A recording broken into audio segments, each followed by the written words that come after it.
Hello everyone, and thank you for attending my session on which we're going to explore St. Cecilia's Hall and the various projects that we have going, and also touch upon the redevelopment that we went through a few years ago. As you know, if we'd actually been able to get together in London this year, at the end of Sim, we would have taken an excursion up to Edinburgh, in which we would have been able to actually visit St. Cecilia's Hall and learn about our various projects and our collection in person. So I was asked to give this short presentation about what maybe we missed by not actually coming up to Edinburgh, but think of this as a bit of a teaser and a way to invite you to come to St. Cecilia's in the future. So this chat will be really twofold. It's going to be an introduction to St. Cecilia's Hall and its musical instrument collection. I'm going to touch on the redevelopment that we also have gone through, but ours is a few years older than the Royal College of Music and the Horniman's redevelopment. And I'll also explore our Can't Stop the Music project with you and share some of the things that we have done over the past year during the pandemic. So, if you've never been to St. Cecilia's Hall, we are the home to the University of Edinburgh's musical instrument collection. The university has a collection which numbers over 6,000 musical instruments, and in St. Cecilia's Hall we display 400 musical instruments spanning the past 500 years of musical instrument history. And we do that in an important building in Edinburgh, and that is St. Cecilia's Hall, which is the oldest concert hall in Scotland.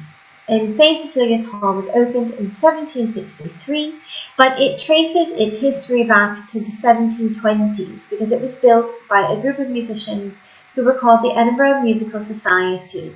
And the Musical Society are the ones who founded this building.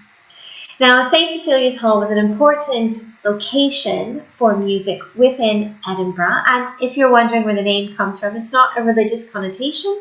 It's named after the patron saint of music. But it comes into our history, really, in the 1950s when St. Cecilia's Hall was purchased by the University of Edinburgh in 1958, in which they restored the building because they had just acquired the Raymond collection of early keyboard instruments. So they restored the building to being a concert hall and a musical instrument museum, and that museum opened in 1968. Now, this wasn't the only musical instrument museum in town, or the only one associated with the University of Edinburgh, because at the time they also had the Reed Concert Hall, which displayed wind, string, percussion, and instruments from around the world. Now, from 1968 pretty much until 2014, these two instrument museums coexisted, but really ran slightly independently from each other, and they're actually located in two different parts of the city. And in 2014, both of these museums closed so that we could redevelop St. Cecilia's Hall and combine the two collections under one roof, so that way we could not only tell the story of our collection, but also better explore the story of musical instruments all in one place. So in 2017, after a £6.5 million redevelopment project, St. Cecilia's Hall reopened to the public. So I'm just going to show you a few highlights of the collection. And so nowadays, St. Cecilia's Hall displays its musical instrument collection in 4 galleries in the museum.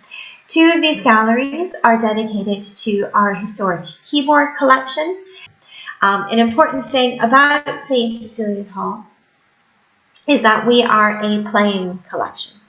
So although we do not play every instrument in our museum, we do actually play our collection, and we do so in concerts. We do so for educational groups, for tours, and in demonstrations to visitors in the galleries. In addition to the keyboard collection, we have the Wolfson Gallery, and the Wolfson Gallery displays more than 200 musical instruments, and these instruments are displayed within their musical instrument families and oftentimes in a chronological order. And so this is a way for us to highlight the development of musical instruments over time.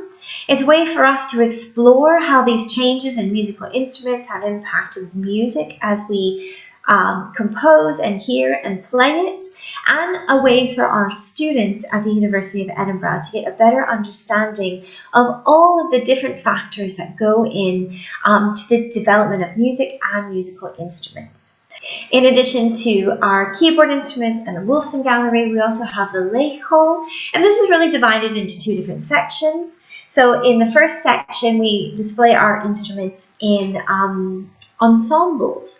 So in our previous galleries, we really focus on individual instruments, on families of instruments, but really in the Laigh Hall, we look at musical instruments in a much more holistic way.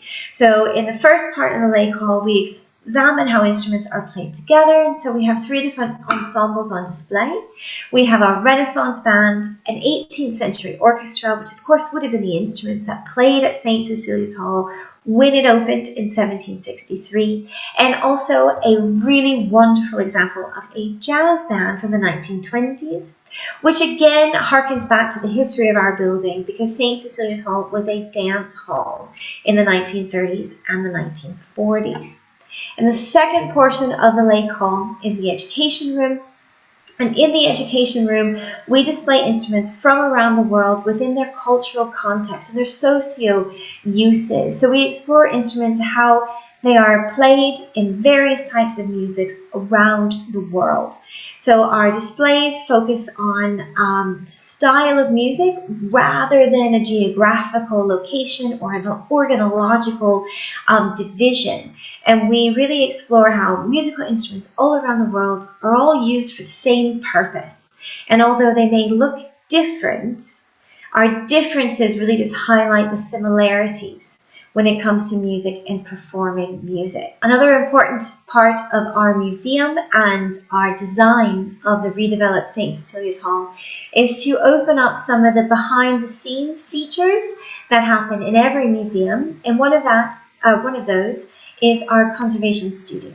So when you visit St. Cecilia's Hall, you can look into the behind-the-scenes right there in our galleries, because you can look into the conservation studio and you can see our conservator, Dr. Jonathan Santamaria Bouquet, working on various instruments, as well as his various interns and volunteers, who are a core part of how we keep our museum open, beautiful, and playable.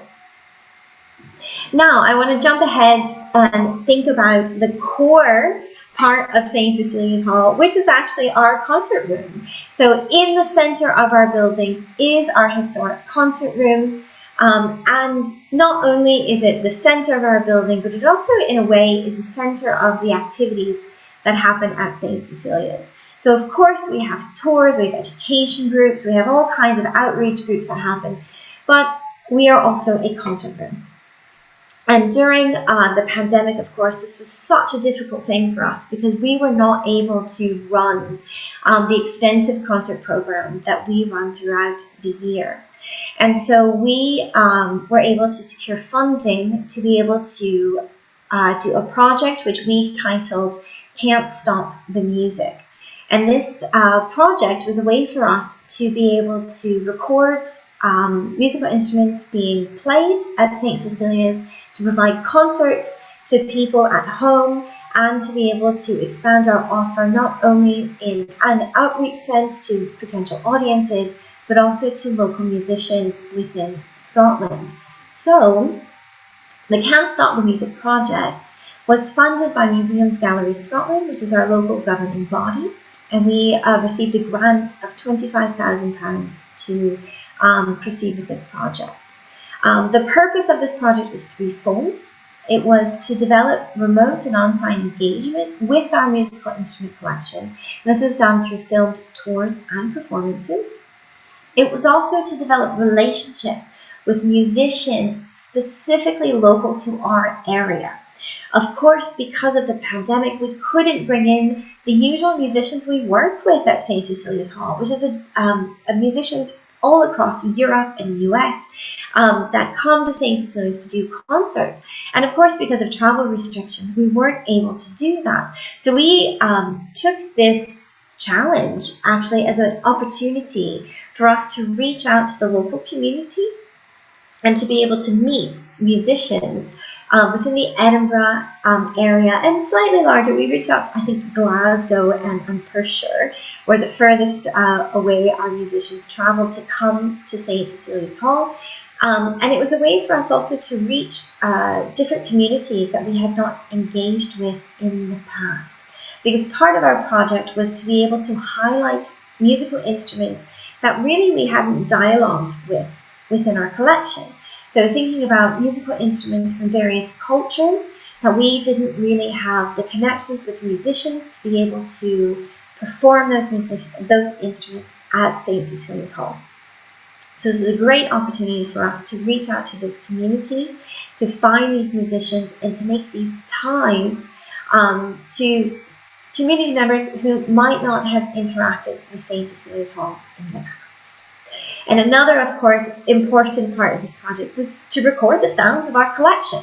And this was going to be done not only for our online engagement during the pandemic, but for future engagement. So these videos that we've recorded are going to be incorporated into future virtual tours, into educational opportunities, into various packages we can use in the future.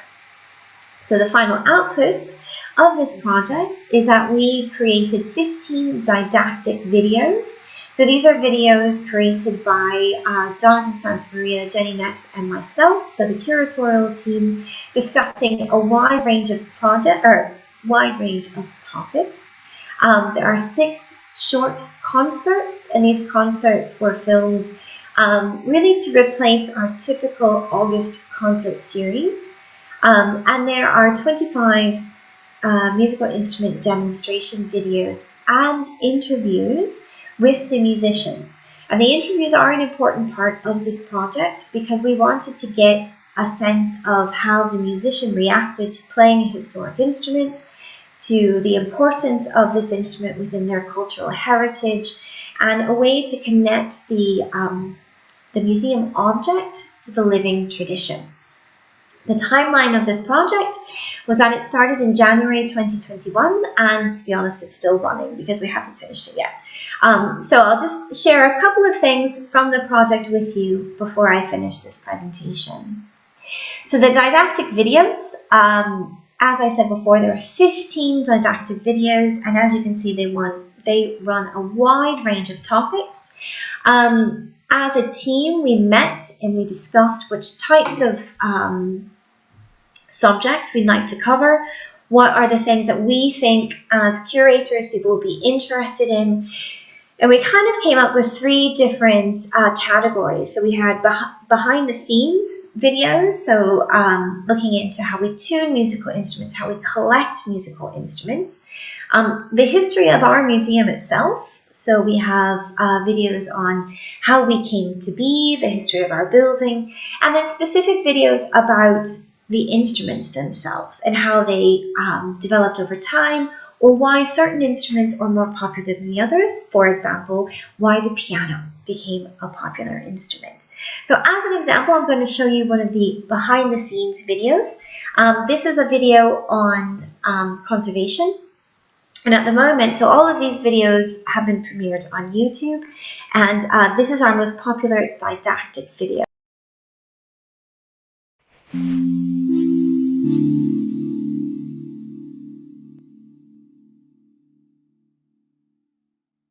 Preserving objects is one of the main functions of a museum.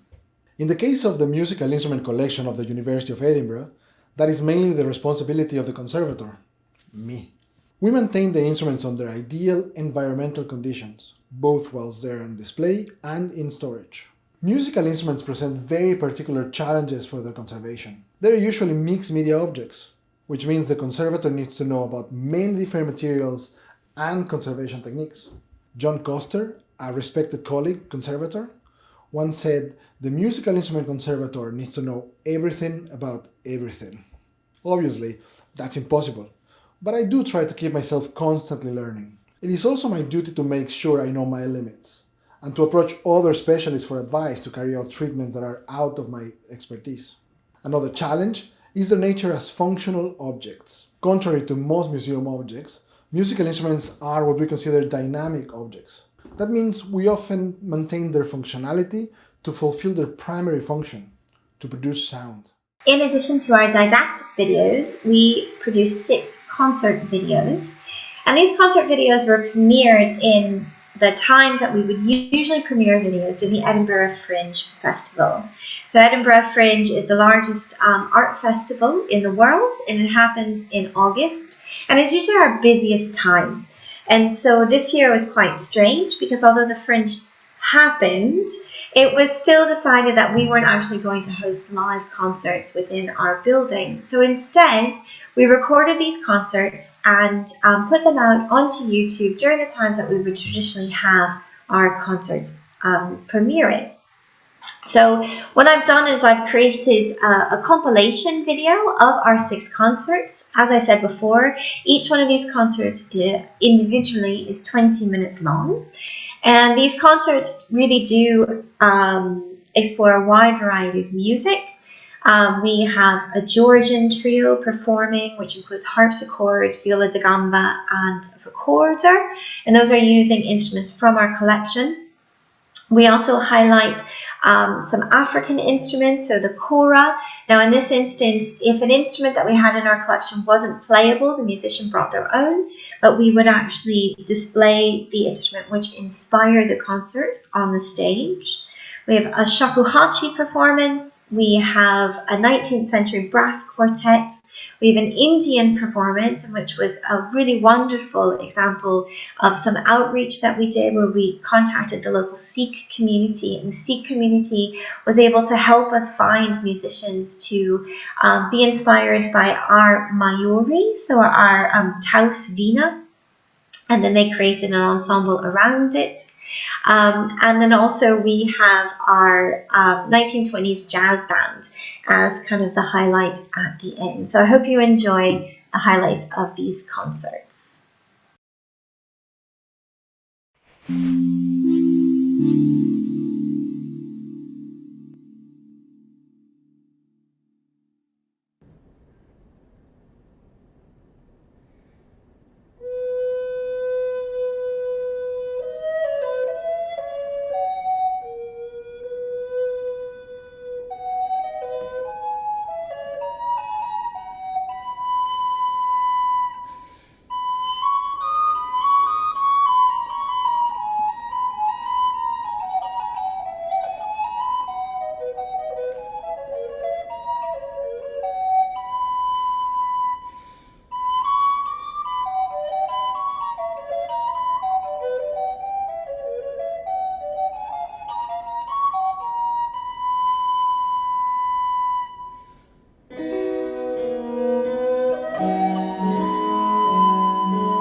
We're going to start with a song called Monday Date.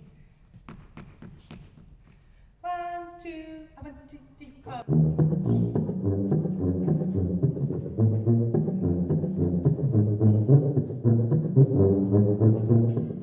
Don't forget on Monday date that you promised me last Tuesday.